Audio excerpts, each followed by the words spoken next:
Friends, మరి జంకు లేనివాడే ఈ వంకు. మరి ఇవాళ ఒక కొత్త కాన్సెప్ట్ తో వచ్చాను. అంటే ముఖ్యంగా తేనె పూసిన కత్తి అంటే మీకు తెలుసా? మేకవన్య పులి అంటే మీకు తెలుసా?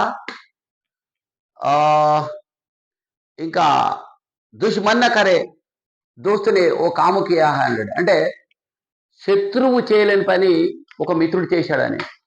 సో హిందువులు లేవడానికి, హిందువులను అంతం చేయడానికి హిందువులే కారకులు అవుతున్నారని ఎంతో మంది అంటుంటే ఏమో అనుకున్నాను. కానీ మీకు ఒక ప్రత్యక్ష ఉదాహరణ తీసుకొస్తున్నాను.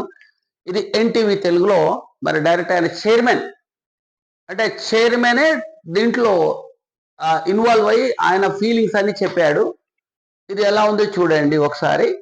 దీంట్లో కౌంటర్ చేద్దాం. అందులో కామెంట్లలో అందరూ కూడా 99% వీళ్ళని తిడుతూనే ఉన్నారు. మరి వీళ్ళది భక్తి ఛానల్ కూడా వీళ్ళదే. వీళ్ళు చాలా హంగామాతో సిటీ నగరంగా రాష్ట్రం అంతటి పెద్ద పెద్ద హోర్డింగ్లు పెట్టి పెద్ద పెద్ద పూజలు చేస్తారు.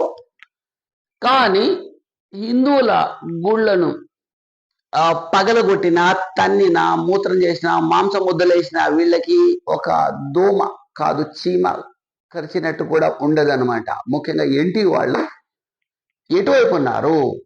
కౌరవులు పాండవులు రెండు వర్గాలు కురుక్షేత్ర యుద్ధం ఎలా చేశారో ఇప్పుడు కూడా హిందువులు, అంటే హిందువులు అంటే ఇక్కడ మంచి ముస్లింలు, క్రిస్టియన్లు అందరూ దేశాన్ని ప్రేమించే వాళ్ళందరూ కూడా ఒక వర్గం ఉన్నారు. ఇక దేశాన్ని నాశనం చేయాలనుకునే వాళ్ళందరూ ఇంకొక వైపు ఉన్నారు.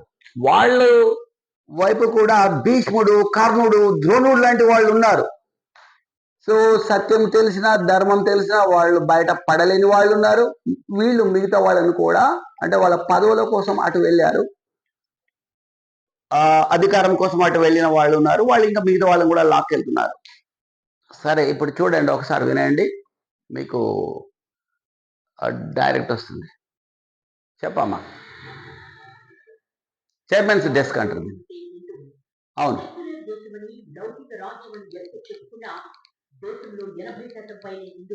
అవును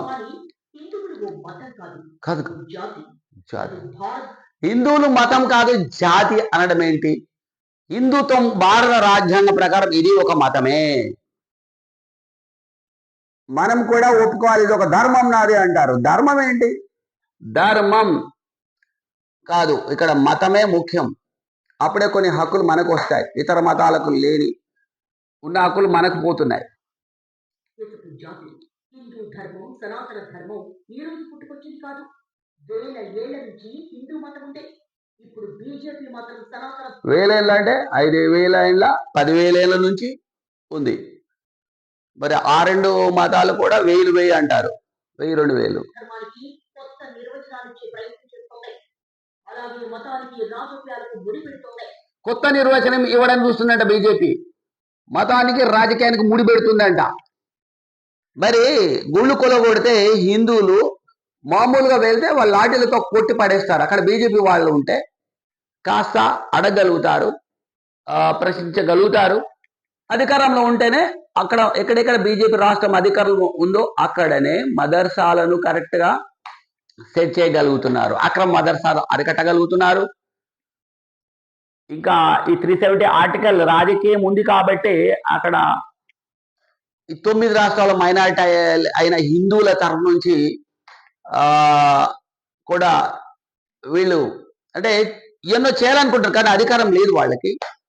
కానీ ఇక కొత్తగా మైనారిటీ కాబోతున్నారు, కొన్ని రాష్ట్రాల్లో మైనారిటీగా మార్చబోతున్నారు. అప్పుడు ఎలాంటి హక్కులు మనకు ఉండనే ఉండవు. మరి ఇంకా చూద్దాం.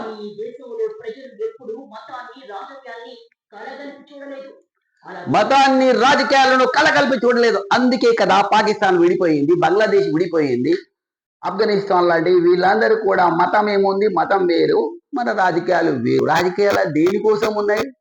మన ప్రాణాలు రక్షించడం కోసం కాదా? అంటే హిందువులు మనుషులు కాదు, వీళ్ళ ప్రాణాల గురించి వీళ్ళు ఆలోచించకూడదా? వీళ్ళ గుళ్ళు కూలగొట్టినా కామ్గా ఉండాలా? ఎన్నో గుళ్ళను కూలగొట్టేసి దానిపైన మరి అవేంటి మసీదులు కట్టారు, మొఘల చక్రవర్తులు కట్టారు, ఇప్పుడున్న వాళ్ళు కాదు ముస్లిం. కానీ వీళ్ళు వాళ్ళని తమ వాళ్ళుగా భావిస్తున్నారు. యాక్చువల్గా వీళ్ళు వాళ్ళు దౌర్జన్యాన్ని, హింసకు ప్రత్యేకమైన అవి ఏమంటారు జిజియా పని లాంటివి తట్టుకోలేక వాళ్ళు మతం మారారు. కానీ వాళ్ళని వీళ్ళు వారసులు, వాళ్ళ వారసులుగా భావిస్తున్నారు కదా. మరి విద్య కూడా ఎక్కువ సౌదీలోనే ఎక్కడో ఉన్న అరేబియా కంట్రీ నుంచి వచ్చినటువంటి ఒక ముస్లింను తీసుకొచ్చి ఇక్కడ విద్య, ఇక్కడ హిందూ రాష్ట్రం విడిపోయినప్పుడు ఆయనను మనకు మొదటి విద్యాశాఖ మంత్రిగా చేశారు. ఇంకా ఎన్నో ఘోరాలు ఉన్నాయి. వీటన్నిటిని మనం రాజకీయాలకు అతీతంగా ఎదుర్కోగలమా? ఎదుర్కోలేం కాదు. మరి అది నీకు తెలియదా? ఈ చైర్మన్ చూడండి, ఎన్టీవీ చైర్మన్. ఎన్నికల ఫలితాలు మరోలా ఉండేవి. ఈ అంశాలపైనే చూద్దాం. మేము కూడా సిద్ధంగా ఉన్నాం నీకు గడ్డి పెట్టడానికి. చైర్మన్ ఢస్ హిందూ మతాన్ని అవలంబించేవాడు హిందువా? మన పూర్వీకులు హిందువులైనా హిందువే. బ్రేక్ వచ్చింది. హిందూ ధర్మం, సనాతన ధర్మం ఈ రోజు పుట్టుకొచ్చింది కాదు. వేల ఏళ్ల నుంచి హిందూ మతం ఉంటే ఇప్పుడు బీజేపీ మాత్రం సనాతన ధర్మానికి కొత్త నిర్వచనాలు ఇచ్చే ప్రయత్నం చేస్తుంది. అలాగే మతం కొంచెం ముందుకెళ్తాం మళ్ళీ. విష్ణు, మహేశ్వరులు, ముక్కోటి దేవతలు ఎప్పటి నుంచి ఉన్నారు. వీళ్ళెవ్వరినీ ఎవరో వచ్చి కొత్తగా పరిచయం చేయాల్సిన అవసరం లేదు. ఈ దేశంలో హిందుత్వం కొత్త నిర్వచనాలు ఇస్తున్న పార్టీలు ఎప్పటి నుంచో ఉన్నారు. కానీ వాళ్ళు దేవులు కాదు, వాళ్ళు రాళ్ళు రప్పలు అంటూ చెబుతున్న వాళ్ళు కూడా ఉన్నారు. ఏదో కొద్దిగా అదృష్టం వచ్చి ఆ యూట్యూబ్ వల్ల మేము మాలాంటి వాళ్ళం బయటికి రాగలుగుతున్నాం. లేకపోతే దూరదర్శన్ లాంటివి ఉండేవి, మంచిని చెడుగా తిమ్మిని బమ్మి చేస్తూ ఎన్ని ఘోరాలు జరిగినా అది ఛానల్లో వచ్చేది కాదు, న్యూస్ పేపర్లు 1, 2 ఉండేవి. మరి వాటిల్లో వచ్చేది పబ్లిక్. అందులో కూడా జర్నలిస్టులు ఘోరంగా చంపేవాళ్ళు. నా చిన్నప్పుడు ఎన్నో సినిమాల్లో అది చూపించేవాళ్ళు. మరి ఇప్పుడు జర్నలిజం బాగా పెరగడం వల్ల కొన్ని సత్యాలు బయటికి తేయగలుగుతున్నారు. అది హిందువులు కాస్త మెజారిటీ ఉన్న చోట, అదే హిందువులు మైనారిటీ ఉన్న చోట ఈ సత్యాలు కూడా బయటికి రావడం వల్ల తేడానికి ఎంతో మంది ఆర్ఎస్ఎస్లు, బీజేపీలు నరికి చంపబడుతున్నారు. అయినా సరే ఎదురేది ఎట్లయినా చావాల్సిందే అని వాళ్ళు పోరాడుతూ వాళ్ళు ఖచ్చితంగా ఈ ధర్మ యుద్ధంలో ఉన్న వాళ్ళు స్వర్గలోకం పోతారు. ఈ నికృష్టపు ఇవన్నీ ఆలోచిస్తూ దుర్మార్గుల వైపు ఉన్న వాళ్ళు నరకలోకంలో భయంకరమైన శిక్షలు అనుభవించి తీరుతారు అని భగవద్గీత యొక్క సారం. మరి మీరందరూ ఎటు వెళ్తారు? ప్రజలు హిందూ మతాన్ని ఆచరిస్తున్నారు. దేశంలో గ్రామ గ్రామాల రామాలయాలు ఉన్నాయి. గ్రామంలో రామాలయం వీధి ఉంటుంది. కాబట్టి హిందూ మతం రక్షణ కోసమే రామాలయాలు ఉన్నాయి. ఎన్ని మరి గుళ్ళను కూలగొడుతుంటే నీ నోట్లో ఏం పెట్టుకున్నారు మీరు? బనానా పెట్టుకుంటారా? ఆ రోజు ముత్యాలమ్మ గుడి కానీ వాడ పెక్క తనిన రోజు ఆగ్రహంతో నేను ఎన్టీవీ చూసా, భక్తి ఛానల్లో చూస్తే సాయిబాబా పాటలు పెట్టేసి కూల్గా భక్తులను మత్తులో ముంచేస్తున్నది ఈ ఎన్టీవీ భక్తి ఛానల్. సో భక్తి భయంకరంగా పెంచే కొంతమంది గురువులు చాలా మంది ఎడమ చేతితో పెట్టద్దు, కుడి చేతితో పెట్టాలి, మీ దరిద్రం పోతుంది, మీకు ఒక అదృష్టం కలిసి వస్తుంది, ఈ పలానా రోజే ఇది చేయాలి, పలానా ఇది అని ఇలా చెప్పి చంపుతూ ఉన్నారు. ఈ భక్తులు స్వార్థం కోసం వీటి మీద ఉన్నారు. వీళ్ళని లేపాలి అని మేము ట్రై చేస్తే మీలాంటి వాళ్ళు ఇంకా మత్తు ఇంకా పెంచుతా ఉన్నారు. మరి ఈ పూజలు చేయడానికి మేము మిగిలాలి కదా. ఇప్పుడు బంగ్లాదేశ్లో ముస్లింలు మెజారిటీగా అయిపోయారు. అక్కడ 30% ఉన్న ముస్లింలు, హిందువులు 8% వచ్చారు. ఈ 1 year తర్వాత ఆ 2%కో 1% వెళ్ళిపోతారు. మరి అది మాకు తెలియకూడదా? ఇప్పటికి తెలియని మూర్ఖులు, దరిద్రులు, దున్నపోతు కంటే ఘోరమైన వాళ్ళు ఉన్నారు హిందువుల్లో. ఇంకా కుంభకర్ణుని మించిన నిద్రలో వీళ్ళు ఉన్నారు. వీళ్ళు కనీసం చెప్పడానికి ట్రై చేస్తే వినడానికి వాళ్ళు ట్రై చేయరు. మాకని తెలుసు అంటారు. కోట్లు ఉన్న వాళ్ళు వాళ్ళొక మత్తులో ఉన్నారు.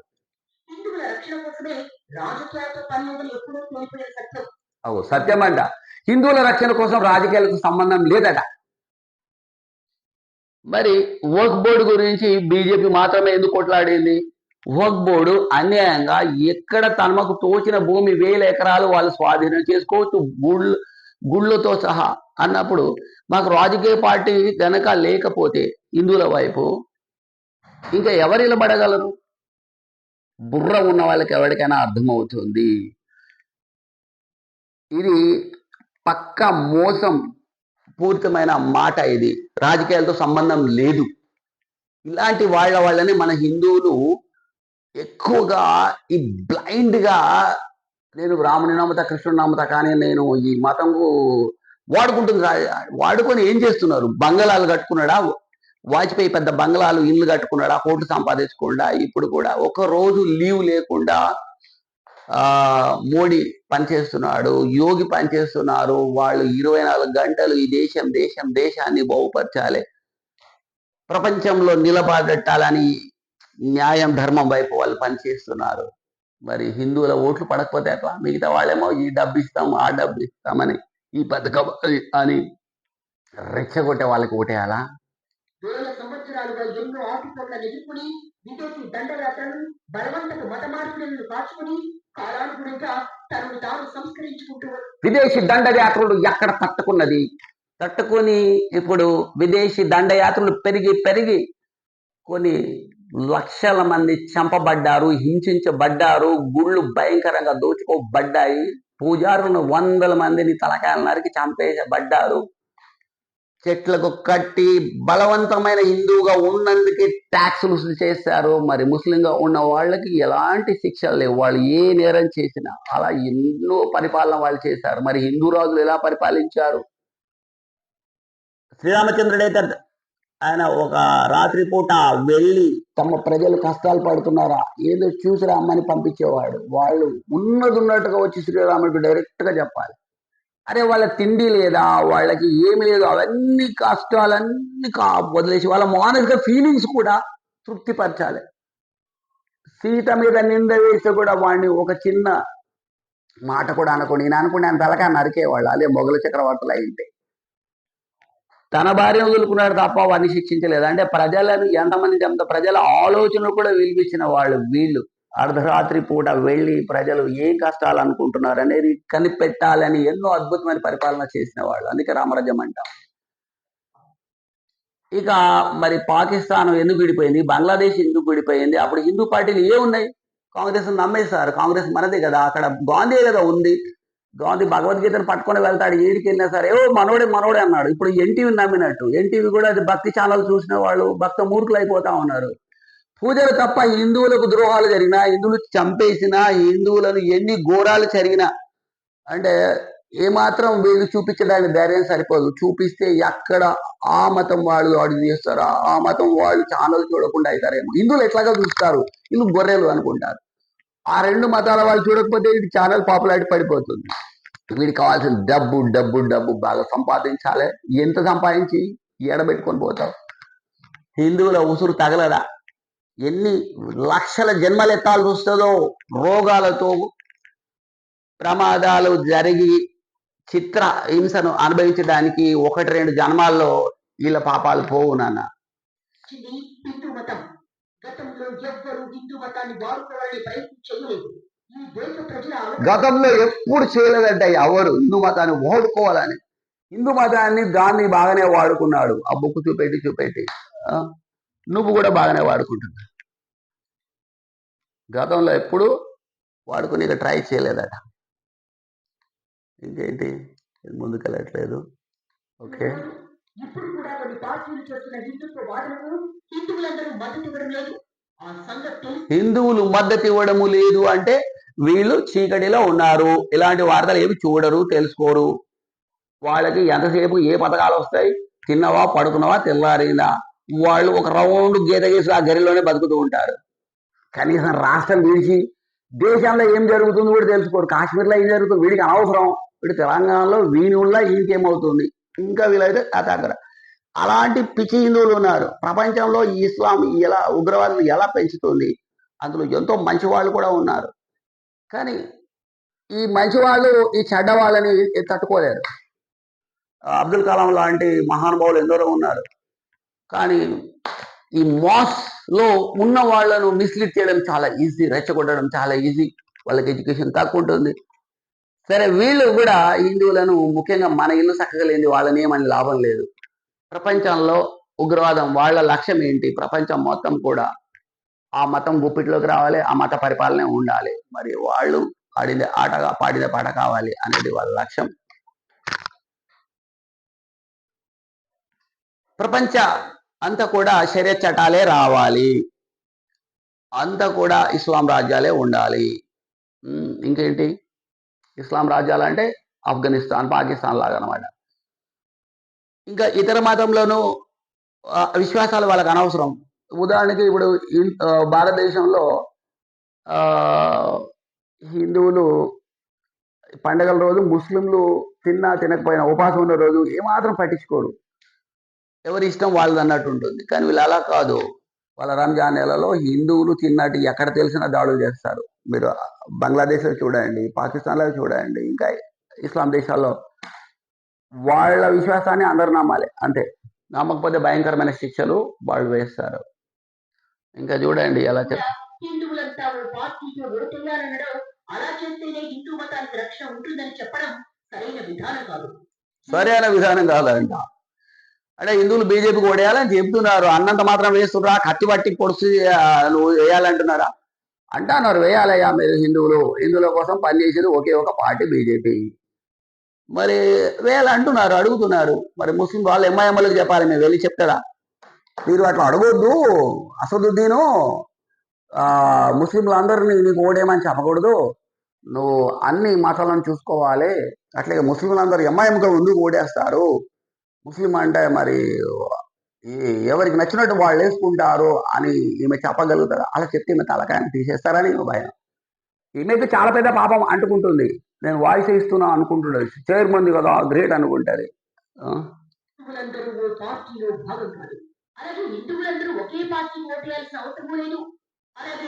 ఒకే అవసరం లేదు, అవసరం ఉంది లేదు అని వాళ్ళు డిసైడ్ చేస్తారు. చెప్పడం వరకు వీళ్ళ ధర్మం.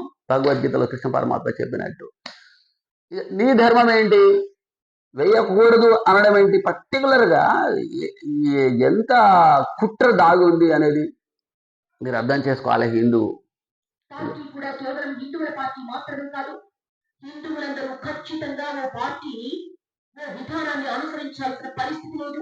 దేశంలో ఎప్పటి నుంచో హిందువులు తమ వ్యక్తిగత ధర్మంతో సంబంధం లేదు. పరిస్థితి లేదంటే అలాంటి కష్టాలు లేవనా? 9 రాష్ట్రాల మైనార్టీ అయిన చోట్ల వాళ్ళకి ఎన్ని ఘోరమైన చట్టాలు వచ్చిన వాళ్ళకి వ్యతిరేకంగా. ఇంకా మత హింస నిరోధక చట్టం కనుక వచ్చి ఉంటే ఇప్పుడు ఇంట్లో ఒక సత్యనారాయణ కథ పెట్టాలనుకున్నా, గంట కొట్టాలనుకున్నా, 10 మందిని పిలవాలన్నా మనము వాళ్ళు ఒక కుటుంబం వాళ్ళు పర్మిషన్ తెచ్చుకోవాలి.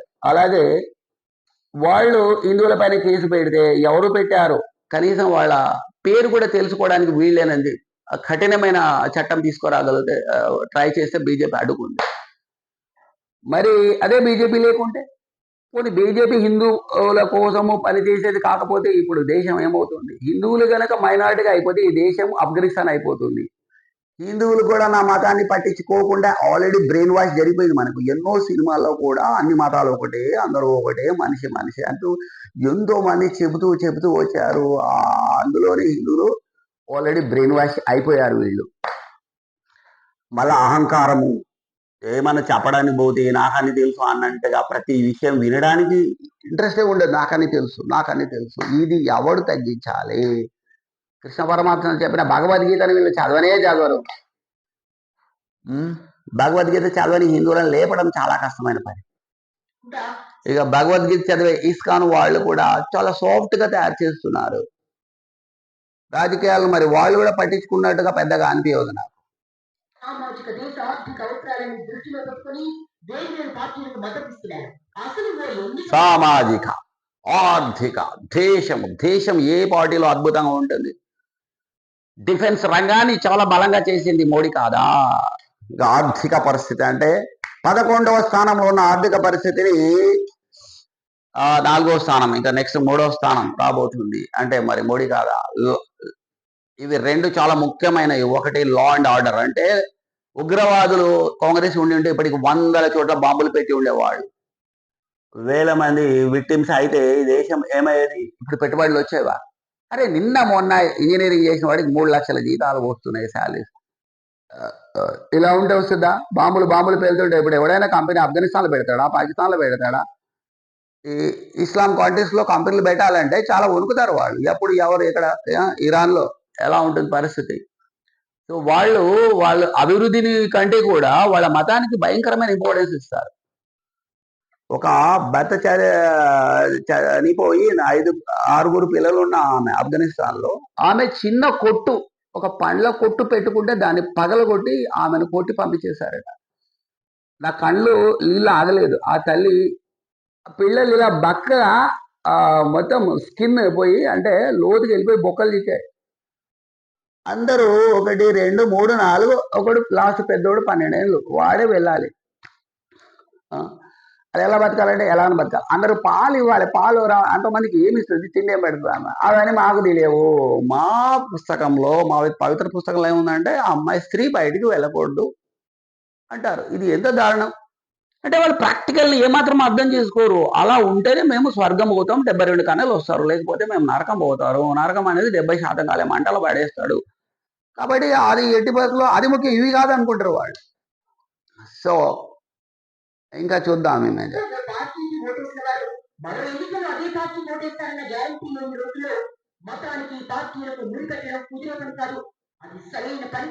అది కుదరదు అంటే కుదురుతుంది అనుకుంటున్నాం. అందుకే అభివృద్ధి మీద కూడా పెట్టింది బీజేపీ. కేవలం మతం మతం మతం మేము హిందువులు కాబట్టి ఓటేంటి ఓటే అని అంటలేదు. అభివృద్ధి ఉంటేనే హిందువులు ఓటేస్తున్నారు. అభివృద్ధి అభివృద్ధి అభివృద్ధి.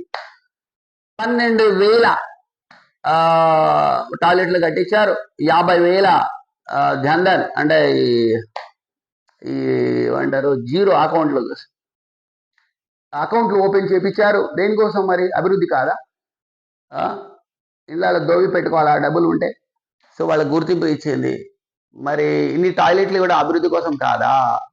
370 ఆర్టికల్ తీసేసి అది మొత్తం ఉగ్రవాద రాష్ట్రంగా అయిపోయేదాన్ని ఎలా ఆపారు? పాకిస్తాన్ వాళ్ళ అక్కడ అమ్మాయిని పెళ్లి చేసుకుంటే ద్వంద్వ పౌరసత్వం ఇవ్వడం న్యాయమా? పాకిస్తాన్ వాడికేమో ఇక్కడ పౌరసత్వం వచ్చేస్తుంది, కాశ్మీర్ పౌరసత్వం అట. ఆ అమ్మాయి గనక ఒకవేళ భారతీయుని పెళ్లి చేసుకుంటే ఉన్న పౌరసత్వం పోతుంది. ఇంతకంటే ఘోరమైన ఇంకా చాలా విధానాలు ఉన్నాయి అక్కడ. ఇంత ఘోరమైనది ఎందుకు చేశారంటే వాళ్ళు నాన్ హిందువులు, వాళ్ళు హిందువుల శత్రులు. మరి నెహ్రూ కానీ వీళ్ళు గాంధీ వంశం చూడండి, హిందువులను ఒక శత్రువులాగా ఎందుకు చూస్తారో, మరి హిందువులు వాళ్ళకి ఏమన్యాయం చేస్తారో తెలియదు.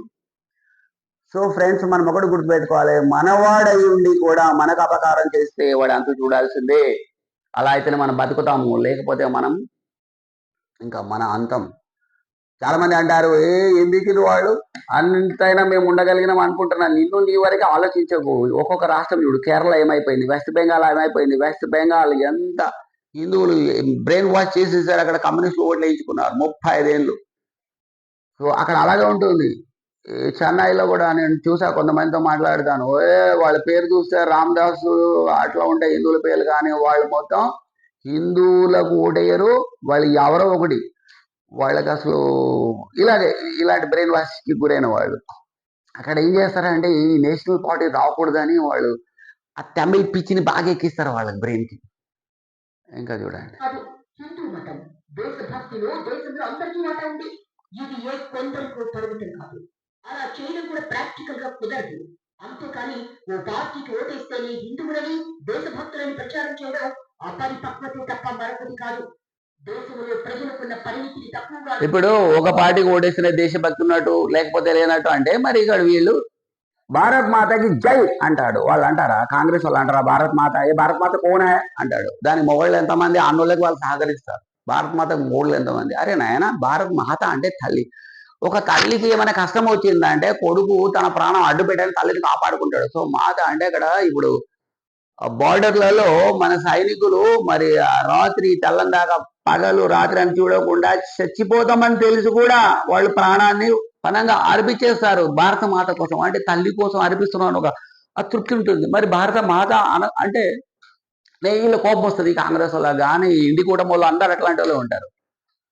వాళ్ళు ఇంకా ఘోరం ఉన్నారు, వాళ్ళు కాంగ్రెస్ కంటే ఘోరం ఉండేవాళ్ళు, డిఎంకే కానీ ఇంకా తృణమూల్ వాళ్ళు కానీ.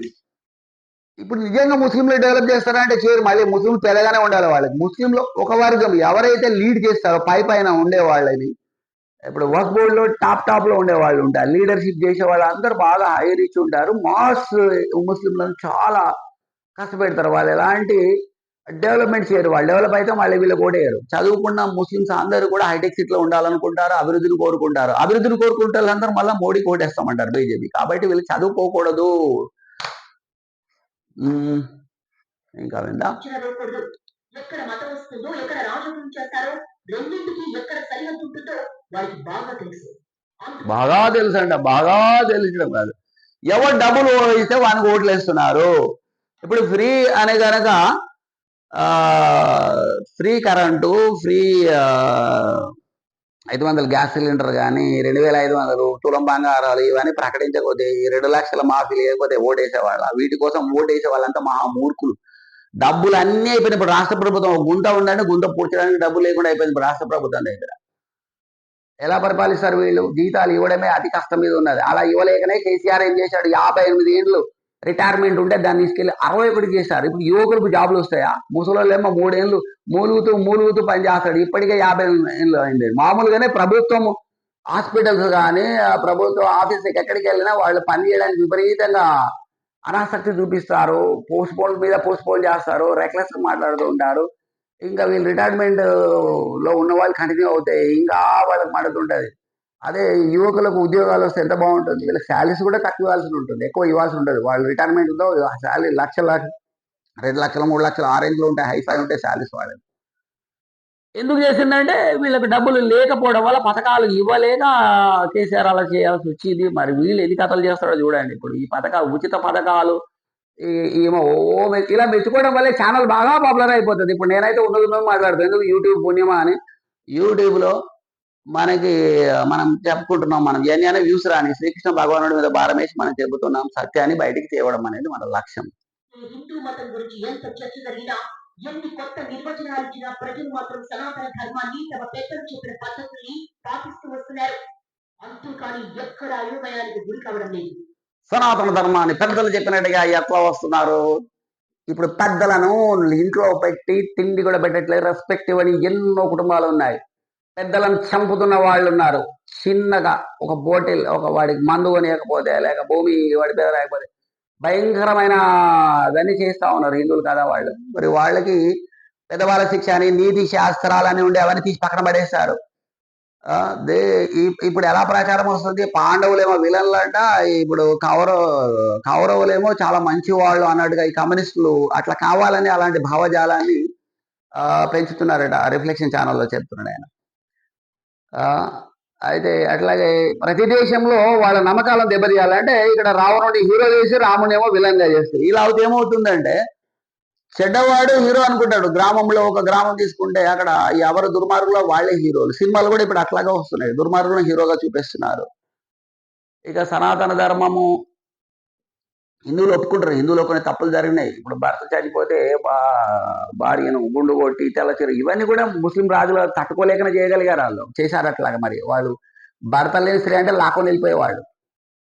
అలాగే పెళ్లి కాని అమ్మాయి అయితే లాక్కునేది. అందుకే చిన్న వయసులో పెళ్లి చేసేవాళ్ళు, భర్త అది చచ్చిపోతే అట్లా వికారంగా ఉండాలని అలా చేశారు. మరి వాళ్ళు అవన్నీ ప్లాన్ చేసి.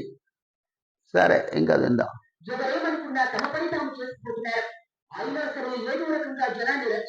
ఎవరు ఏమనుకున్నా సరే అని పని చేసుకుంటే వెళ్ళిపోవాలి. వీళ్ళకి ఇష్టం టీవీ ఛానల్లోకి ఎన్ని గుళ్ళనే వాళ్ళ కొట్టడానికి తప్పని పని చేసుకుని వెళ్ళిపోవాలి. హిందువులు అయినంత మాత్రానికి వాళ్ళను మరి దారుణంగా కొడుతున్నారు, చంపుతున్నారు. ఎన్ని దారుణాలు రోజు చూస్తుంటే. వెస్ట్ బెంగాల్ జరిగిందంటే అక్కడ జరిగింది, మనకు జరగలేదంటే. నీకు జరిగినప్పుడు నీ ఛానల్లో రాదు. ఇప్పటికే పెద్ద ఛానళ్లలో ఆ వర్గానికి వ్యతిరేకంగా వార్త ఇవ్వడానికి వంపుతారు, ఎందుకంటే వాళ్ళకి యూనిటీ ఉంది. మరి హిందువులకు యూనిటీ లేదు. ఇప్పుడు పొద్దునోడు మొక్కుతాడు, సాయంత్రం మొక్కడు, మధ్యాహ్నం ఒకడు మొక్కుతాడు. వీళ్ళకి చెప్పేవాళ్ళు లేరు, బోధించేవాళ్ళు లేరు. మనం ఇలా ఉండాలి, వాళ్ళు అలా చెప్పుకుంటారు. చూడు వాళ్ళు ఎలా చెప్పుకుంటారు. మీ భార్య మోడీ ఆ వీడియో చూస్తుందా లేదా చూడండి, చూస్తే తనండి కొట్టండి అని చెప్తారు. కూతురు ఏం చూస్తుంది, ఏ ఛానల్ చూస్తుంది, ఎక్కడికి వెళ్తుంది, ఎవరికి కలుస్తుంది. కూతురు ఫ్రెండ్ ఇంటికి అంటే కూడా పంపకూడదని వాళ్ళ కూతురుని ఎట్లా కాపాడుకోవాలి. వాళ్ళు బురకలు వేసుకుంటారు కాబట్టి వాళ్ళకి ఎలాంటి ఇబ్బందులు ఉండదు. వాళ్ళు ఎవరు లైన్ వేయడం చాలా కష్టం. సో వాళ్ళ ఇవి కాపాడు. మరి హిందువులని ఎవరు చెప్తున్నారు, ఎవరు ఏ గుళ్ళో ఏమి చెప్పరు, షడగోపం బయట పంపించేస్తారు. మనం ఎలా జాగ్రత్తగా ఉండాలి, మన పిల్లలను లవ్ జాతికి గురి కాకుండా ఎలా తెలివిగా పెంచాలో తెలియదు. ఎంతసేపు ఆస్తులు, రూ. 100కో 1000కో 15,000 చిన్న చిన్న అమౌంట్లకు చిన్న ఒక గజం జాగ కోసం అన్నదమ్ముల అక్క చెల్లెల మధ్యలో గొడవ స్టార్ట్ అవుతుంది. మరి ఇవన్నీ చెప్పాల్సిన బాధ్యత ప్రతి గుడిలో ఈ రామాయణ మహాభారతాలు భగవద్గీత ఇంకోటి వేదాలలోని సారం చెబుతూ జీవితానికి అప్లై చేస్తే మనుషులు నిస్వార్థంగా తయారవుతారు, దేశాన్ని చూసుకోగలరు, స్వార్థం తగ్గిపోతుంది, అహంకారం అసూయ దేశాలు తీసేయగలుగుతాం. ఇంకా వినండి, యుద్ధాలు జరుగుతూనే ఉన్నాయి. అయితే వీటిని ప్రజలు ఏమాత్రం పట్టించుకోవడం లేదు. సనాతన ధర్మంలో రామరాజ్యం అంటే ప్రజలు సుఖ సంతోషాలతో ఉండే రాజ్యం అని అర్థం. ఈ రాజ్యం ఎవరు తెస్తామన్నా ఓకే, అంతేకాని ఈ రాజ్యం ఎవరు తెస్తామని ఒకటి, రామరాజ్యం తెస్తానని ఎప్పుడైనా మరి కాంగ్రెస్ అన్నాడా, డిఎంకే అందా, ఇంకేంటి ఎస్పీ అందా? అరే రామరాజ్యం తెస్తా అనేది బీజేపీ మాత్రమే అంటది. మరి ఎవరు తెచ్చినా ఓకే అంటే ఎవరు తెస్తున్నాడో తెలియద్దా, తెలుసుకోవద్దా? బుర్ర లేదా, గొర్రెవా నువ్వు? వాళ్లకు లేదనడమే గొప్ప అనుకుంటుంది చెప్తుంది. అంటే చూడండి, ఆ పేరుతో రాజకీయం చేయడానికి రాముడిపై ఓ పార్టీకి పూర్తి హక్కులు ఉన్నాయనడానికి రాజకీయం చేయడం అంటే ఏంటి అసలు?